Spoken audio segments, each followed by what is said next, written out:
was amazing. By any standard, Brett may go down as one of the top technicians in the industry. Brett took the business seriously. I think sometimes to his detriment, he took himself a little too seriously. Brett believed he was the WWF champion. On November the 9th, 1997, professional wrestler Bret Hart had fought and clawed his way to the top as world champion. But in a matter of seconds, he would realize that those who make you can just as easily destroy you. Here's the problem. Brett didn't want to lose at the championship. It's your last night in the company. We need to crown a new champion. You know what? We'll just take it from him. It's like I remember when I was a kid exactly where I was standing when John F. Kennedy had been assassinated. And I remember just as precisely where I was when I found out about the Montreal screw job. Screwing a Canadian hero in Canada? How much more evil can one get? And I still feel to this day like I have a neon sign on my head. I f***ed you, Brett. Never told you about it, but I f***ed you. I was so mad, like it just ready to explode. The screw job changed so many things in the business. The innocence of wrestling changed. This was one of the worst things in the world that happened to me in this business. Say what you want about wrestling. That was real. He really screwed that guy. The incident known as the Montreal screw job marks a turning point in the history of wrestling. Never before had the curtain been pulled back to fully reveal the behind-the-scenes drama. A dark plot of betrayal was exposed, legacies were redefined, and fans would never see wrestling the same again.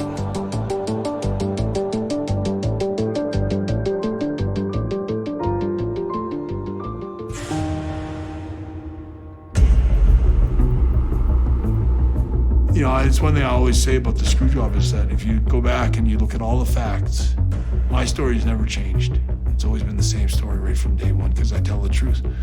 I'm Bret the Hitman Hart, the best there is, the best there was, and the best there ever will be. I always say I was a real world champion because I really traveled all around the world and defended my belt. This is my history and my life here, all these guys. Despite everything that's happened with the screw jobs and all that kind of stuff, for me, it's mostly happy memories. My name's Jim Cornette. For the past 35 years, I've worked for every major professional wrestling promotion in the United States as a manager, announcer, trainer, matchmaker, pretty much done it all. I was actually there. I actually lived it. I'm giving you my perspective, and just because my perspective happens to be entertaining, then some people take exception to that. I was the executive vice president of talent relations. I've been a writer, producer, director. Brother Love is an alter ego of mine. You name it, worn a lot of hats in the WWF, WWE. The patriarch of the Hart family was Stu Hart. And Stu was an age-old veteran, double tough. The dungeon was the basement in the Hart family house. Well, the dungeon is hard to explain. My dad, 60 or 70-year-old man, would go down there and torture a bunch of football players and bodybuilders. I don't feel my arms, sir. Let me show you a hold here. You just take your arm like this. You just ease his hand. The Hart family is one of the most famous families in the history of our business.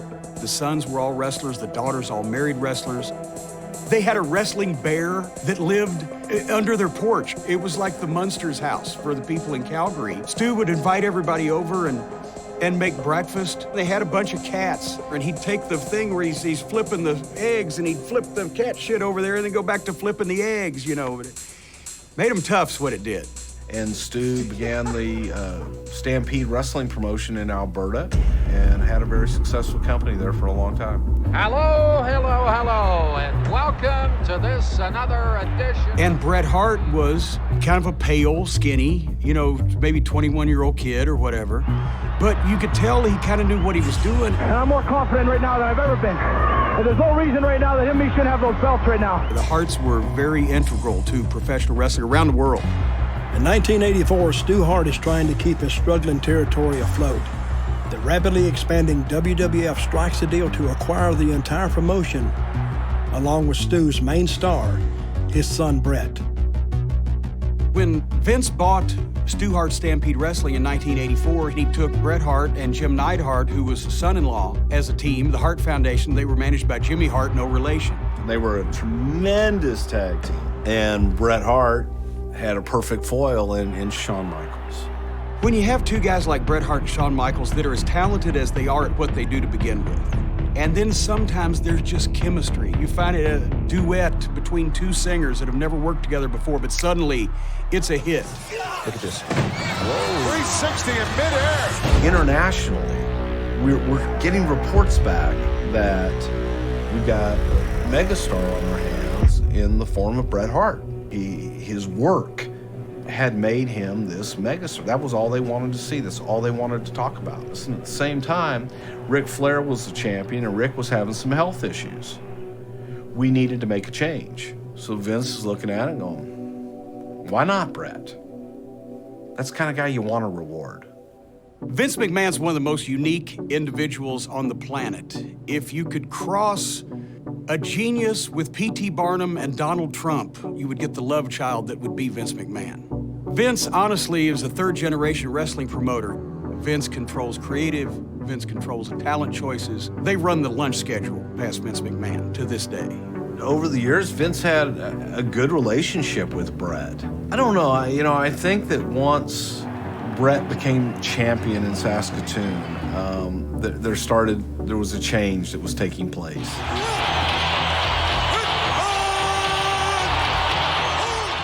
The criteria for a world champion in those days, there wasn't a set physical list of maneuvers or whatever that you had to perform. It was whoever Vince thought could be the guy. Vince McMahon decides who the champion is going to be. It's not actually won by anybody. So Bret didn't beat Ric Flair.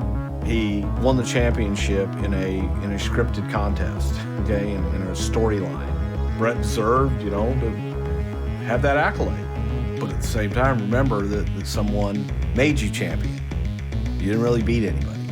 I think Bret looked at the WWF Championship like guys years ago used to. Maybe it was because of his father and his lineage, but when you were chosen to be a champion of a major company, it meant that the promoter thought that you were the best talent, that you were the best draw, that you would make him the most money, that you were the guy.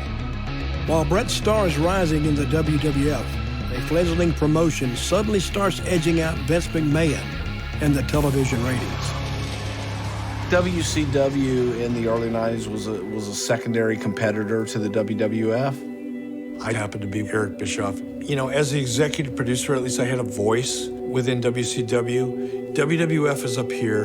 WCW is way down here. There's no way I can be better than the WWF, but I gotta be different than them. Their tape, I'm live. They target their content towards kids. I decided I wanted my characters to be more reality-based. I would use their real names. WCW came after our talent. The perception was they offered them a lot more money. When Hulk Hogan left the WWF, I think it hurt Vince personally. It stung a little bit. And the first big names to go were Scott Hall, Kevin Nash in the very beginning. Ted DiBiase left. Roddy Piper shortly thereafter. The curtain call, as it came to be known, happened because Nash and Hall were leaving to go to WCW for their big contracts. It is my last appearance for the WWE, and it's also Kevin Nash's last appearance. It was at Madison Square Garden, the most famous arena in the world. After the last match, Hall and Nash and Michaels and Helmsley, two of them good guys, two of them bad guys, all went out to the ring and had a big hug and a big kiss and waved bye to the fans, who had no idea what was going on. With Shawn and those guys, they broke kayfabe in front of the fans in Madison Square Garden. The word kayfabe is like a lot of wrestling terminology. It comes from the days of the carnivals. When you break kayfabe in wrestling, you let the fans and the general public in the inside world and ruin the illusion. It wasn't like that. It all just happened organically because the fans were going crazy. It was like a magical moment. Here we are 25 years later talking about it. You had been chosen and selected to be in a secret brotherhood, and you kept those illusions private and to yourself because it was a code. It was the code of kayfabe. Now as competition between the two biggest promotions heats up, wrestling's fourth wall starts to crumble, exposing its secrets. And while Bret enters the biggest rivalry of his career, he never could have imagined that it would end up leading to his ultimate destruction. before their off-screen feud would boil over into one of wrestling's most controversial moments. Bret Hart and Shawn Michaels' contrasting in-ring styles led to some of the greatest matches of all time. As far as wrestling styles between Bret and Shawn, Bret was more basic, more grounded, more hard-hitting, more technical. Michaels from the other side and oh no! Michaels, he's an incredible performer, but also a lot of his stuff is more pretty and a little bit more gymnastic. Oh, he's caught by Bret Hart. Oh, look at that! Oh! I think Shawn Michaels is probably the greatest performer all around. Plus, he was different. He wasn't a big giant. My contract was going to expire. Eric Bischoff has sent feelers out to me. There were two separate occasions when I began to talk to Bret about coming over. And I heard the initial offer was $2 million, and then it was $2 million something, and it got up to like $3 million, and I'm sure they were rounding off, but at that point, what's the difference, right? Vince heard about them giving me an offer. And I remember Vince said, he goes, I'll make you an offer. And we worked out a contract. It was $1.5 million for 20 years, I think. Bret favors loyalty over money and accepts the counteroffer from Vince McMahon. But then a mutual animosity between Bret and Shawn begins to take hold. Shawn was starting to get overwhelmed with negative. Doing a Chip and Dale kind of gimmick is not a heroic thing to do. Shawn Michaels saw an opportunity to be more and more of a top guy and also to be more and more of a prick. Nobody breaks into this wrestling business to work their way to the middle. I mean, if you don't want to be on top, you're in the wrong business. I don't really care if you want to have dinner with me. Do you want to wrestle me? Oh, you do? Okay. I don't think that they were really that different, which is probably where the real-life rivalry came into play. First day, when I walked out and I ended up trashing Shawn Michaels on the interview about his Playgirl magazine centerfold. Before I went out, I said, Shawn, is it okay if I bring up that Playgirl magazine and take a jab at that and say something about it? He goes, no, go ahead, say whatever you want. World Wrestling Federation needs a hero. They need a role model. They need somebody they can look up to, not somebody that poses for girly magazines. And I came back and Shawn was just crushed. He almost looked like he burst into tears. Now we're doing live TV, and these guys are saying things on live TV about each other. Shawn made reference to Sunny Days. Sunny is Tammy Sitch. She was one of the valets. She was the first real, big pinup girl of the WWF. And Shawn was making the inference that Bret was having some kind of an affair or some kind of relationship with Sunny. Even though lately you've had some sunny days, my friend, you still can't get the job done in any situation. Oh, boy. Now, from a fan's point of view, it's getting exciting. But if you're the other guy, you're hating the dude who's talking about you. Because now you got to call home and explain that to your wife. You don't mess with a guy's wife or his family, or else you can find yourself laying in a ditch somewhere. So we're in Hartford, Connecticut one night at the Hartford Civic Center. And all of a sudden the door busts open and in comes the Brooklyn Brawler. And he says, hey, Vince, Shawn and Bret have just gotten a fight in the bathroom. Shawn finally comes into my dressing room. We haven't talked for about a couple months. And I just remember I was just trying to be nice. I almost forgot that we ever had issues. I said, hey, Shawn, I was brushing my hair. And he goes, you think I'm gonna talk to you? And whatever it was, Bret just leg dived him and took him down right there. So I grabbed him by the hair and swung him around the dressing room. I think his feet were actually off the ground a couple of times. I think it was like two prostitutes fighting in downtown or something. Here comes Shawn, and he's hot. And he has got in his hand a handful of his hair. It looked like a small possum. And I'll never forget this. He said, this is an unsafe working environment. As far as I know, I think if anybody was sleeping with Sonny, it probably was Shawn.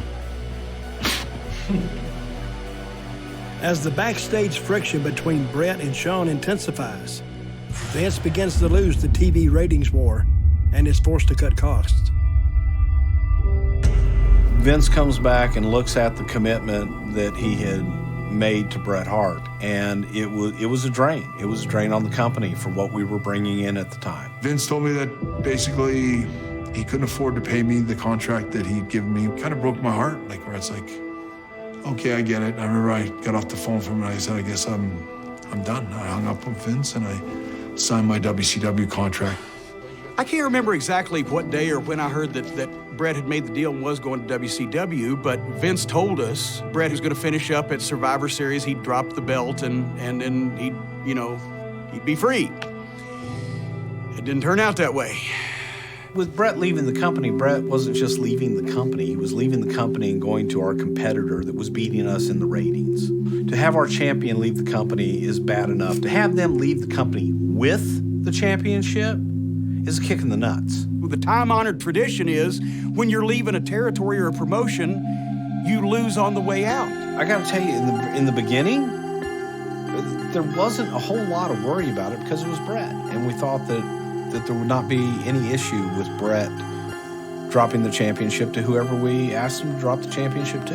When I first heard that I was wrestling Sean was maybe about 3 or 4 weeks before Survivor Series.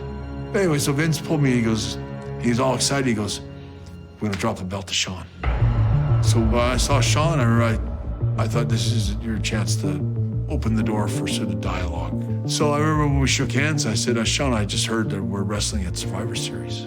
I said, I want you to know that you'll always be safe with me in the ring, that I'll always be professional. I would never do anything to hurt you or injure you or anything like that. And he looked at me and he goes, I appreciate that, but I just want you to know that I am not willing to do the same thing for you. And he turned around and walked out of the dressing room and slammed the door.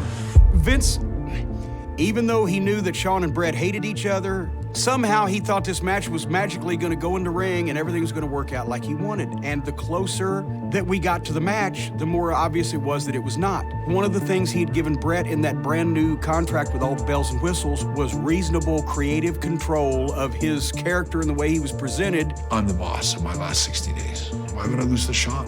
He's disrespected me. I'm not wrestling Sean, I'm not putting Sean over under any circumstances until he proves me that he's got enough respect for me to put me over first.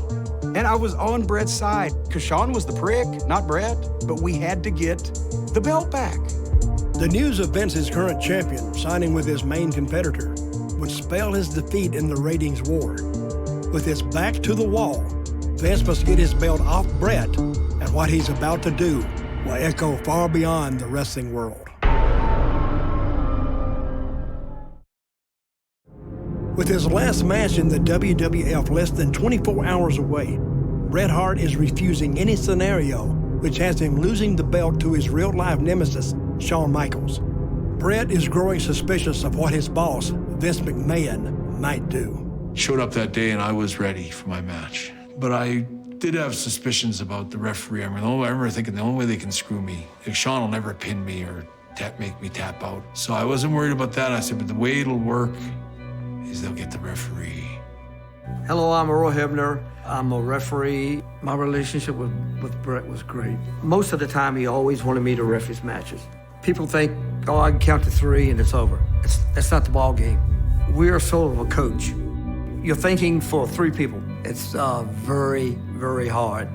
Okay, so let's get into the Montreal story. Do we have to? Just kidding.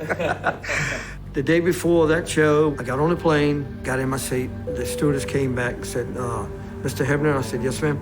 She said, you have a first-class seat. I said, my ticket don't say first class. She said, Mr. Hart bought you a first-class seat.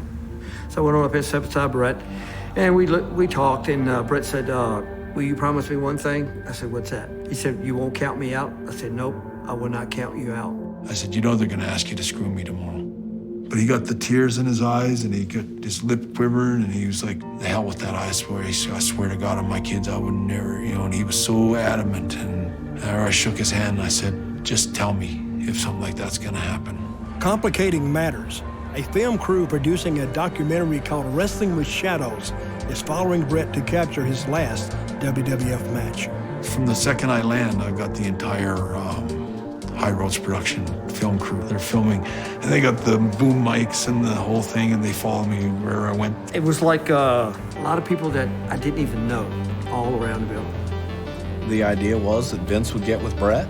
I think that Vince felt that once he got in front of Bret face to face, that they would work something out. But I remember the whole camera crew come in, like they wanted to mic me up, and I was like, nah, I kind of don't. It's not how I operate. He goes, just in case. My name is Harry Zafrani. I was the sound recordist on Wrestling with Shadows.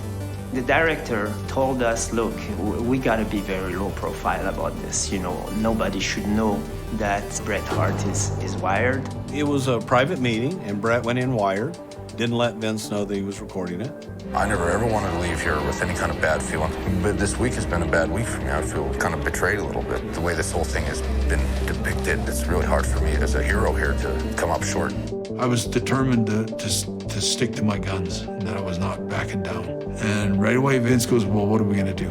I think what I'd like to do is get through today. I think tomorrow I should just go in and do my speech and forfeit the title. I think it allows me a chance to leave with my head up and leave in a nice way.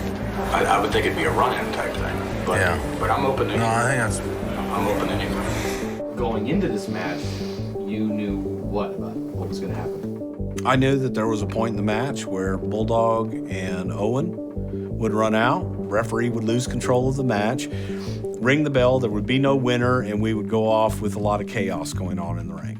So the match would end in like a disqualification? Yeah, like basically a no contest.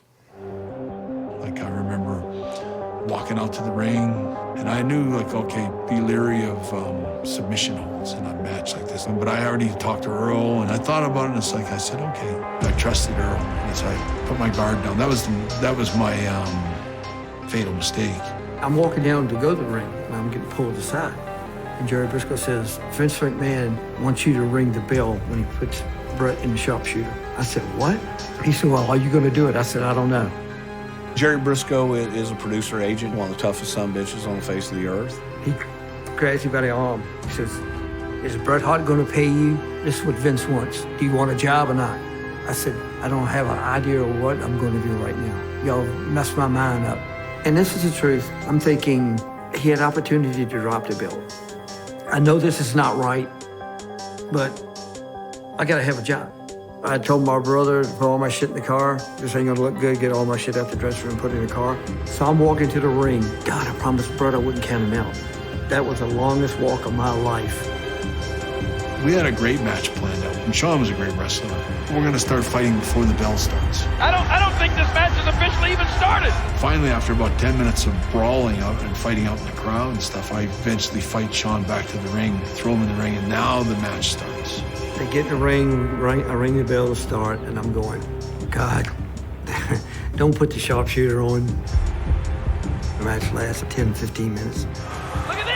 Oh, putting Bret in the sharpshooter. Oh my gosh, how humiliating. He's gonna beat him with his own finish. Sean actually didn't know how to put the sharpshooter on. He steps through the wrong way, folds my legs the wrong way, and I moved my legs and switched them the right way.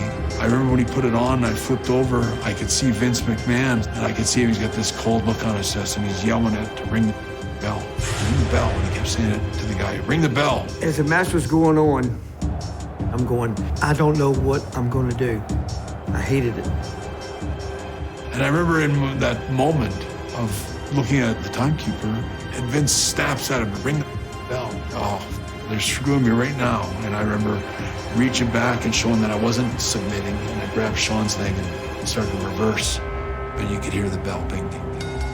If I hadn't rung the bell, Vince McMahon was gonna ring that bell. And at first I was like, I wanted to just kill Vince. I wanted to just jump through the ropes and just punch him out. And I couldn't believe he did it to me after all the years that I gave him and all the matches and all the hard work. And he would disrespect me like that. You son of a bitch.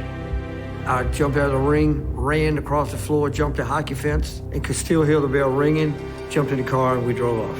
I had enough sense to paint WCW backwards so that you could read it on TV. Bret did the WCW for the fans there in Montreal. But it was, it was what it was. I remember I had a nice good gobber spit, and I remember I just leaned over the top rope. Hollywood couldn't recreate something better than that. I wrecked a bunch of monitors and threw $100,000 headphones out into the crowd and stuff. Because of a couple of guys that couldn't get along, they hit on the most talked about match ending in the history of professional wrestling since the dawn of time. Widely viewed by fans as wrestling's most treacherous act, the Montreal Screwjob would tear the lid off of wrestling's sacred brotherhood. But its true architect has yet to be revealed.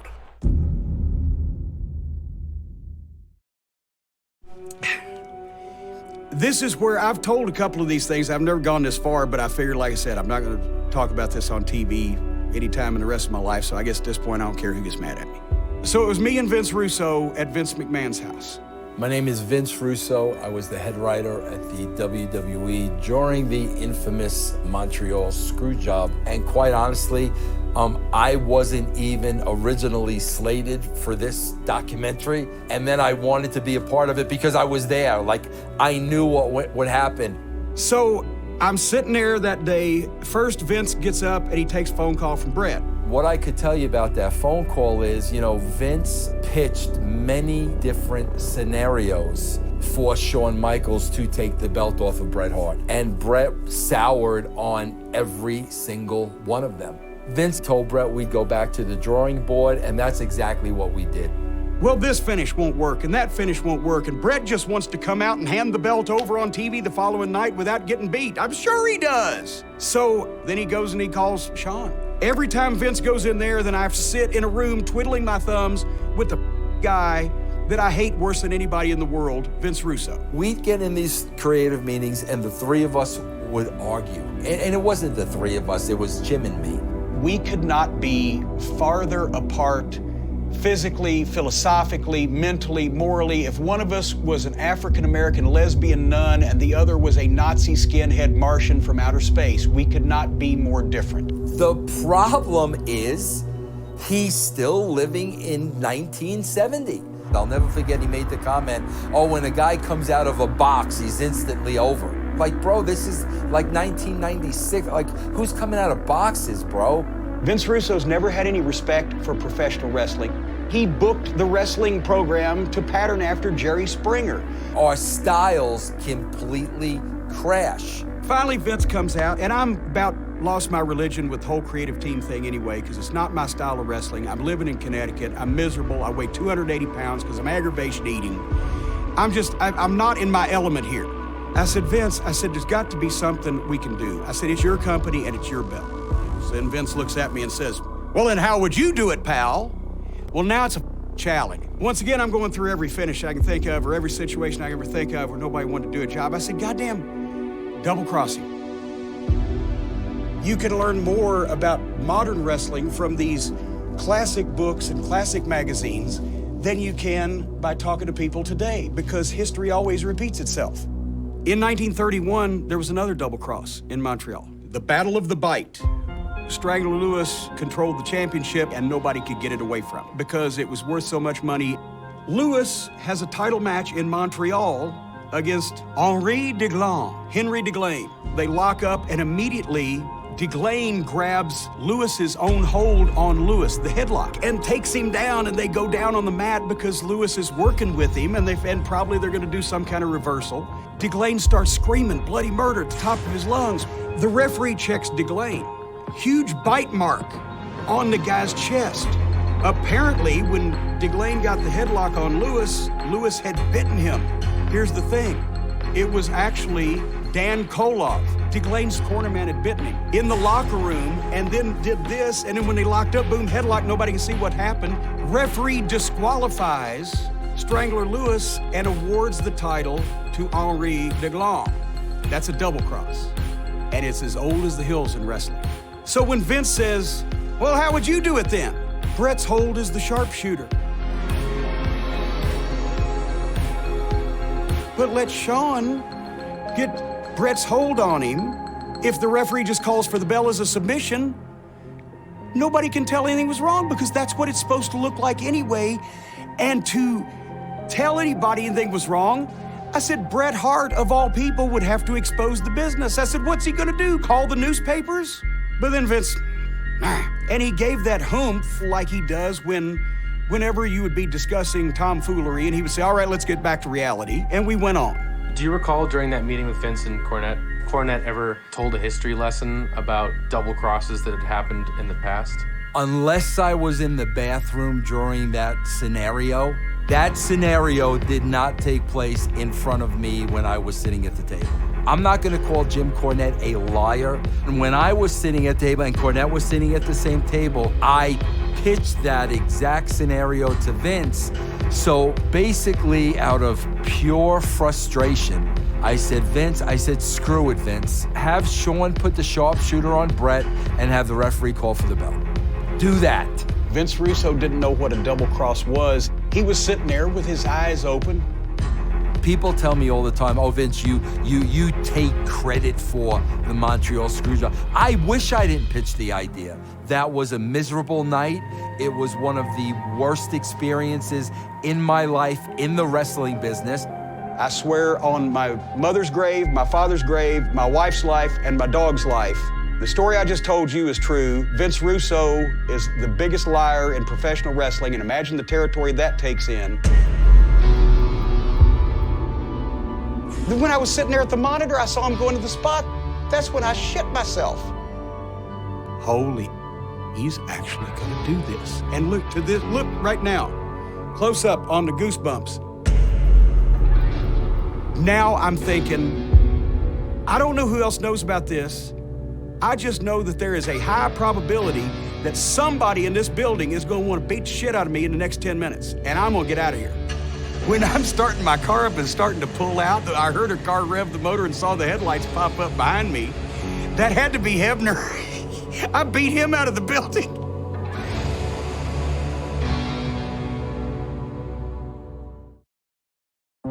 Just as Bret Hart was double-crossed on live television by his boss, Vince McMahon, WWF executive Bruce Pritchard is blindsided himself by the sudden change in plans.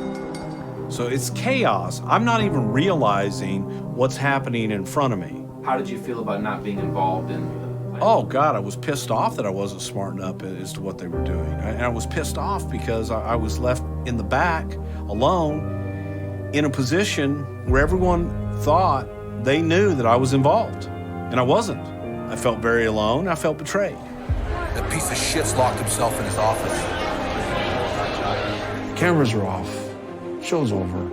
I got screwed. And I was so mad. And there's Sean suddenly in my dressing room. He's swearing to God that he had nothing to do with it. Sean, you were in on that?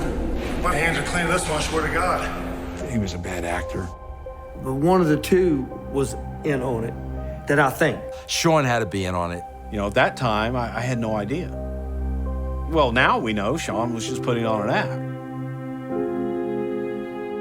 There was like this hush in the dressing room. Everyone was kind of stunned. I remember Undertaker got so mad that he kicked over one of those big steel barrels. He just slammed the door and said something about he was going down to Vince's office to get a straight answer on why they did that to me.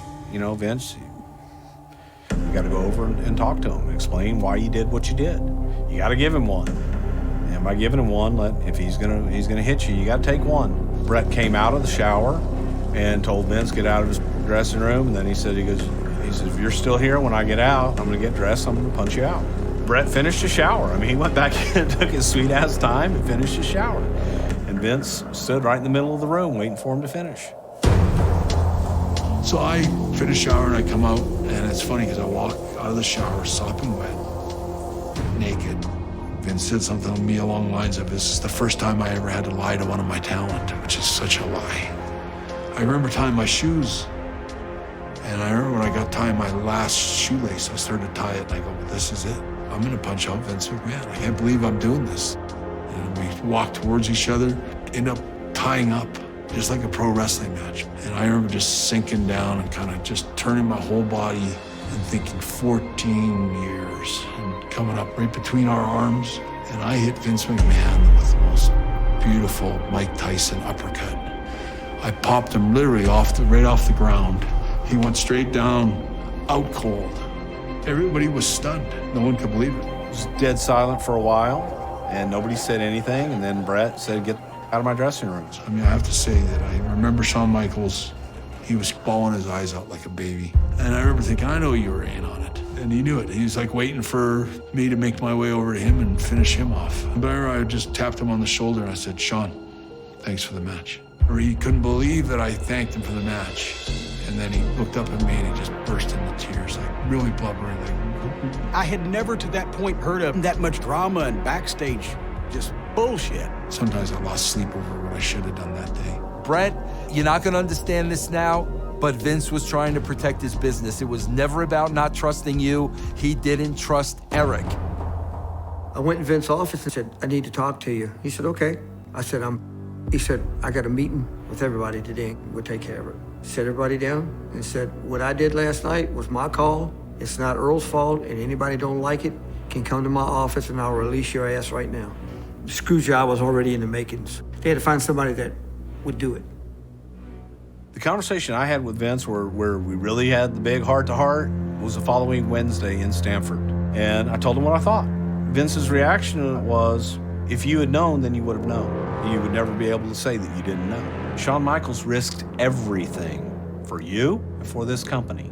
So before you condemn Shawn Michaels, understand what he did for you and your family.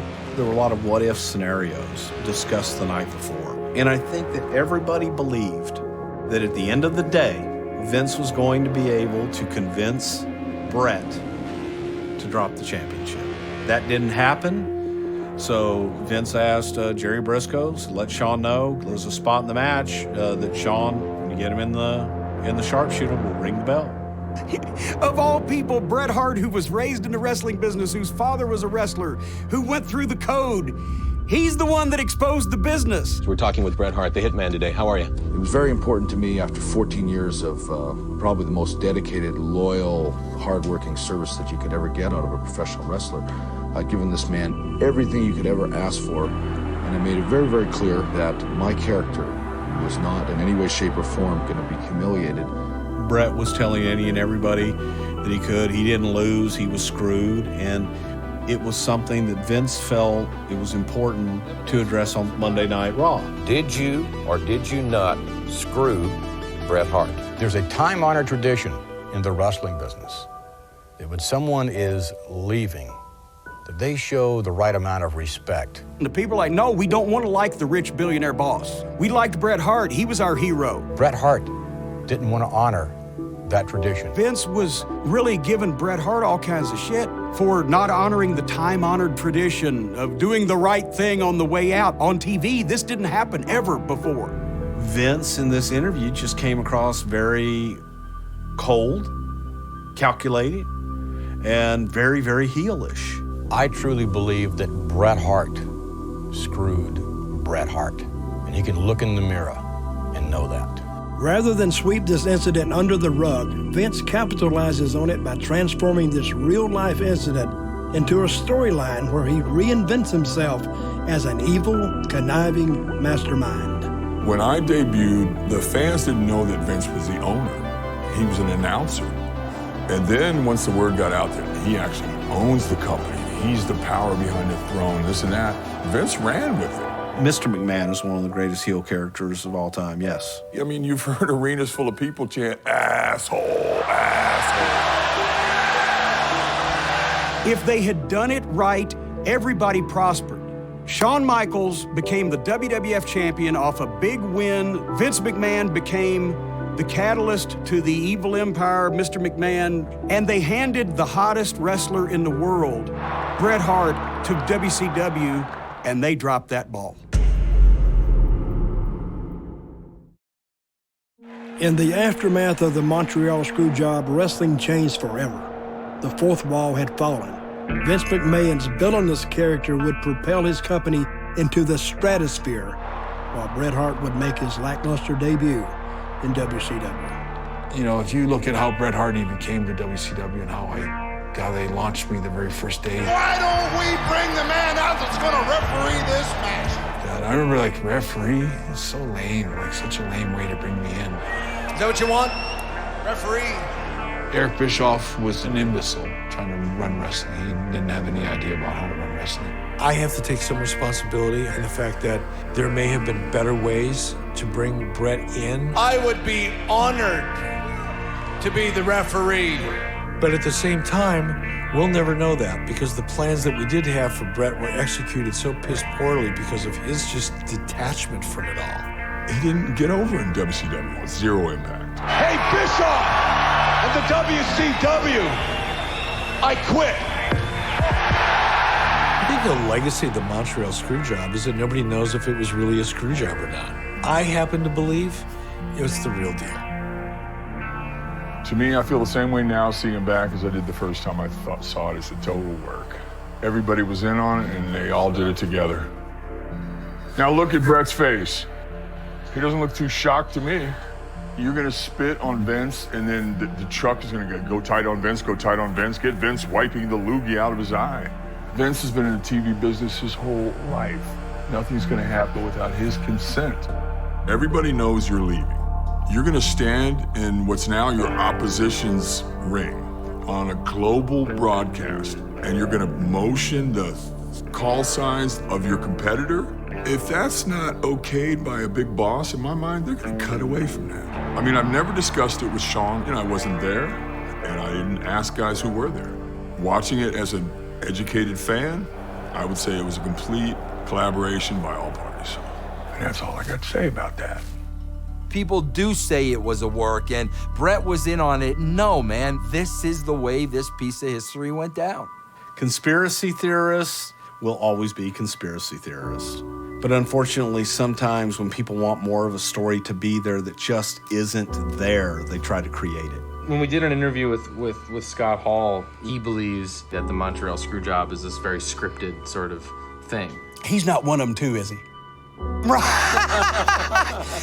I'm sorry, it's ludicrous that Scott Hall would say that he didn't talk to Shawn Michaels about this. I know they all talk to each other about everything, but especially about this. Why wouldn't they? I will tell anybody to their face that thinks that this was a work, you are a dumb, stupid. These are death threats. I've gotten a bunch of them, but these were some of the most creative and some of the most picturesque, so I framed these.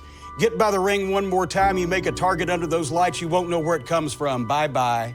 They pulled it all off because I trusted the referee. Poor Earl, he's just a little guy. I feel so bad for him. Like, to put that on him was such a rotten thing to do. For the last 15 years, it's been the shits.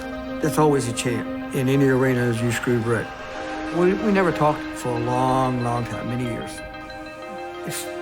Even though Brett and I are friends now, this is still upsetting. I guess you can tell I'm kind of breaking down a little bit, but it's something that will be with me forever. A lot of people will say, hey, it was their idea, all the way from Vince Russo to Jim Cornette to Triple H to Shawn to me. You know, we all said it. The Montreal Screwjob is remembered all kinds of different ways by all kinds of different people.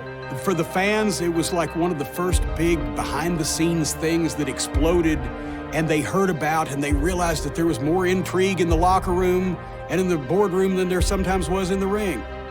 As soon as you start doing that, as soon as you don't believe it's real anymore, it's not really worth watching. That's the way that people feel when they lose faith in their hero. That's when you lose people in wrestling, because they believed in the people involved. Even if they didn't always believe all the action, they believed in the people. I take a lot of pride, almost ridiculous pride in being the wrestler that I was. I believe that I was the guy that reinforced wrestling aspect of the wrestling show. And that's what I like to be remembered for. The reality of the situation is that if two guys just could have got over themselves, well, we wouldn't be sitting here today.